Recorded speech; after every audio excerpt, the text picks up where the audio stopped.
Hello, I'm Brian Fox. Welcome to my channel, I Hate Rock Music. And one of the reasons I don't hate rock music is a band like QUATRAIN.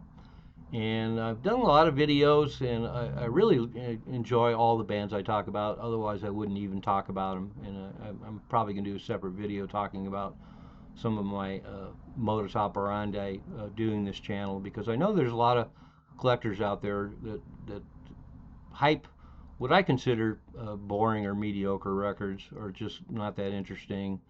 And I try and stay away from those. And even though I do videos on bands that some people that watch my channel aren't going to enjoy, I still try and some of them are hit and miss. Some of them are a mixed bag. Some of them are a little schizophrenic and things like that, but ultimately prove to be an interesting listen with a lot of imagination and creativity. But I generally try to recommend records that I think are worth listening to. They're not collector's records that have all kinds of issues that a lot of collectors like to have just because they're super rare. And so most of the stuff I cover on this channel, well, all the stuff I cover on this channel are records that I definitely think are worth checking out, even though there tends to be a lot of variety with rural rock and heavy rock and prog and everything in between. So, and then sometimes for me, it's a real joy with bands that I are really singular, really unique, and are real special to me. And Quatrain is one of those bands. They're together from 1965 to 1969, and their name came from an Omar Khayyam book. And they came out of L.A., Rosetta, and they're one of the few rock bands on Tetragrammaton records, or Grammaton, if you prefer that pronunciation. But Tetragrammaton records, of course, are most notable for having the first version of Deep Purple and their three albums. But they had a handful of other records on that label, and I have to say they must have had a pretty interesting A&R guy, because there's basically Deep Purple and then three other rock bands on the Tetragrammaton label. One of them is Summerhill, which I did a separate video on, which is a really interesting, intelligent, unusual record. And then there's this Quatrain record, and it's just really a stunner. David Briggs produced it at Wally Heider Studios, so Tetragrammaton really bankrolled this band to get that kind of talent and that kind of studio.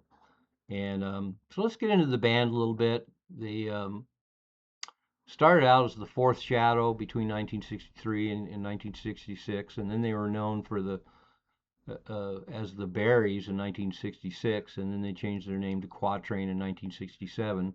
So the band was Don Centeville on lead guitar, Steve Lindsay on bass, Eric Peace on second guitar, and then Jim Lekes on drums.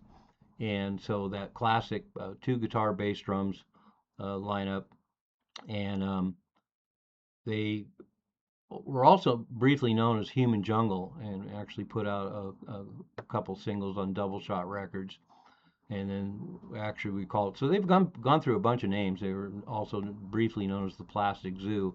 So they were called the Fourth Shadow, they were called the Berries, they were called Human Jungle, and then they were called Plastic Zoo, and then they were called Quatrain. And Don Centeville eventually left this band and joined Simon Stokes. Simon Stokes and the Nighthawks, I think they were called, who had one album. So I'll probably be doing a separate video on Simon Stokes, a really unusual character out of the California scene. But boy, this Quatrain record, wow, it's recorded extremely well. The guitar tones are really excellent and really jump out of the mix, and the rhythm section's recorded really well. The rhythm section's really solid, and Don Centeville is a really incredible guitar player. He's got some really weird riffs that he chooses. He's got some weird chord progressions that he uses. He's got a really interesting vibrato that kind of reminds me of John Cipollina from Quicksilver Messenger Service. And his guitar work is all over this record. And both guitar players are really cool, and they really play off each other really well. Eric Peace generally has a cleaner tone, and then Don Seneville has this just beautiful fuzz tone to his guitar, and so it just has a really great sound. So between the fact that it's really nicely placed in the mix, he's got such an unusual sound, and then he's just got this perfect fuzz guitar tone. Makes this record a real stunner for me. And the other thing that makes it a real stunner for me is the music itself. It's kind of advanced garage rock with a hint of psychedelia and then some heavy parts thrown in, and just a really nice mixture. It's one of my favorite records of 1969. Definitely one of my favorite obscure band records in the pantheon of obscure, rare records and bands. Cover's really nice and mysterious, as you can see from the thumbnail. But the first couple of songs kind of get off to sort of a slow start. You can kind of see what's coming, and boy, then they hit the third song. I think the third song is Fields of Love, and boy, you're off to the races because the whole album after that is just stunning.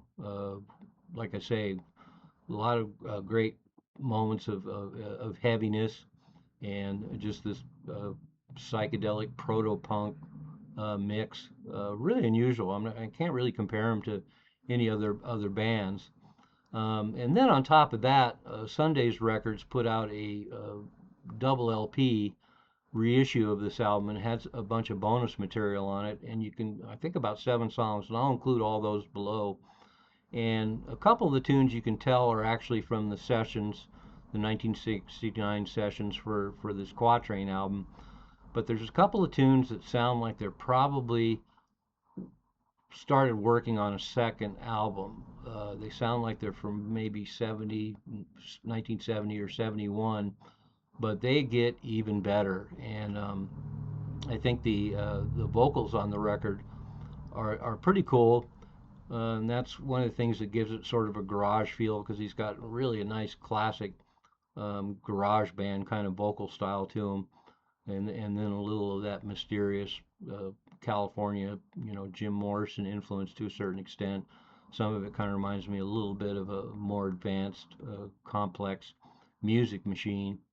But boy, you get into some of these songs that were theoretically uh, set to be on a second album, and wow, incredible. There's one tune that actually kind of reminds me of Stone Temple Pilots, and the vocals just got really excellent on the later bonus tracks here, and the guitar work is even better, and the band is even stronger, and the tunes are even better. So this is another example of a band that, wow, it's really a drag that we didn't get a second album out of them because, as I mentioned, there's like 3 or 4 bonus tracks that are tracks from a purported second album, and they're really incredible. It would be a legendary record if they managed to pull off that kind of quality on a whole second album. So the band, obviously didn't go anywhere. They broke up pretty early. A couple of the members went on to some good success, which I'm really always makes me happy when that happens. And again, as a collector, a record like this is just gold in your collection. It's nice to have such a cryptic and interesting, mysterious, dark cover. It's really cool that it's on this really, obscure label, Tetragrammaton, which didn't have that many releases on it. It's really cool that it has some proto-punk elements to it. It's got some heavy rock elements to it. It's got some psychedelic elements to it.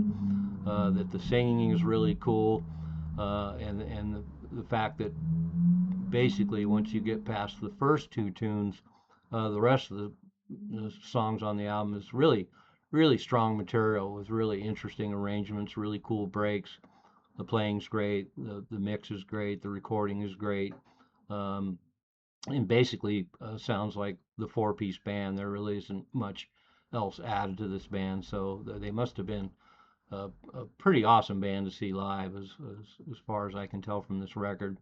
Um, in fact, I would say that for sure because basically the record is them live, and to hear what they do on this record, but a lot louder, would be most excellent. So anyway, a real treat for me. I hope I can turn somebody on this record. Some of you out there are going to hear this if you haven't heard it before and be really excited. I hope you like it as much as I do. Real stunner. It's records like this is why I do this channel in the first place. So I'm going to be listening to them super loud tonight because just talking about them makes me remember how much I love them so much. And maybe tonight I'll enjoy those first two tunes a little bit more, knowing how great the rest of the album is. So Quatrain, check them out. Link below as always, including all the bonus tracks. I'm Brian Fox. Thanks for watching I Hate Rock Music.